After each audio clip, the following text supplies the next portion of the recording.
Afinal, por que alguns comportamentos que nós temos é tão difícil deixar de lado? Você gostaria de saber quais são os mecanismos de um comportamento adictivo, sem muito psicologismo? O ser humano, como um ser social, ele se comunica com outras pessoas e também se comunica com o seu ambiente, ele interage com o ambiente através das suas percepções, que é transformado em emoções, experiências. Esses impulsos são processados no nosso cérebro através das sinapses. Geralmente nós vimos isso e entendemos como impulsos elétricos, mas existe outro tipo de sinapse que é chamada de sinapse química, com os neurotransmissores. É aí que entra a tão famosa dopamina, que basicamente é o principal neurotransmissor responsável pelo prazer.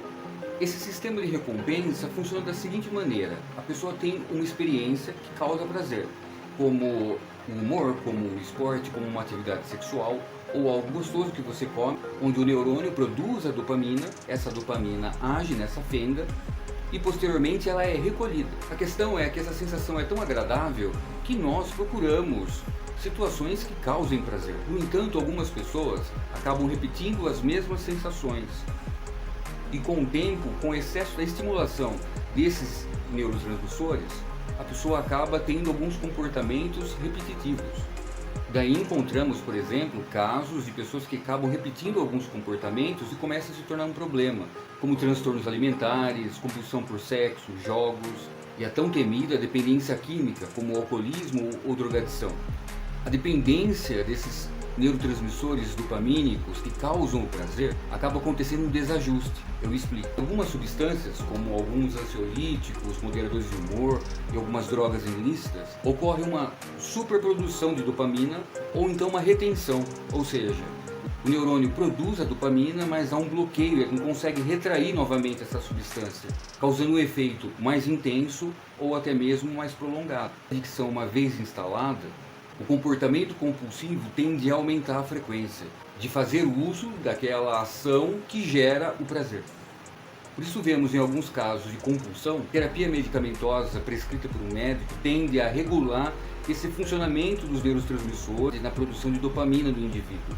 Vamos pegar agora um caso extremo, um caso, por exemplo, de um usuário de drogas, onde os picos de dopamina durante o uso são altíssimos e os efeitos acabam sendo cada vez mais breves devido à tolerância. Aí o quadro clássico da euforia e depressão. A euforia do uso e a depressão e desespero na falta do efeito da substância. Percebemos então que uma situação que gera prazer, ela é muito custosa, uma vez que a pessoa descobre inconscientemente um atalho, onde ele não precisa fazer nada, é simplesmente usar para ter o efeito. Essa é a maior dificuldade do tratamento de reabilitação de um usuário de drogas, ou seja, de um adicto dependente de algum tipo de substância. Outro ponto também, precisamos compreender que não existe um remédio que cure a dependência química e que o organismo do indivíduo não consegue ler rótulos. Ele quer o efeito, ele está sempre em busca do prazer, do pico de dopamina quando ele faz o uso de drogas. Ou seja, substituir uma droga por uma medicação que faça o mesmo efeito seria chover no molhado. A medicação ela é uma parte do tratamento. É de extrema importância o tratamento de psicoterapia para dar um novo sentido, um ressignificado, um descobrir como proporcionar situações agradáveis, situações de prazer no dia a dia, nas coisas simples. Lembre-se, um usuário de drogas, se a vida dele continuar uma droga, ele vai usar droga. Se você gostou do vídeo, me ajude a reforçar o meu sistema de recompensa, liberando dopamina no meu organismo, dando um joinha e se inscrevendo no canal.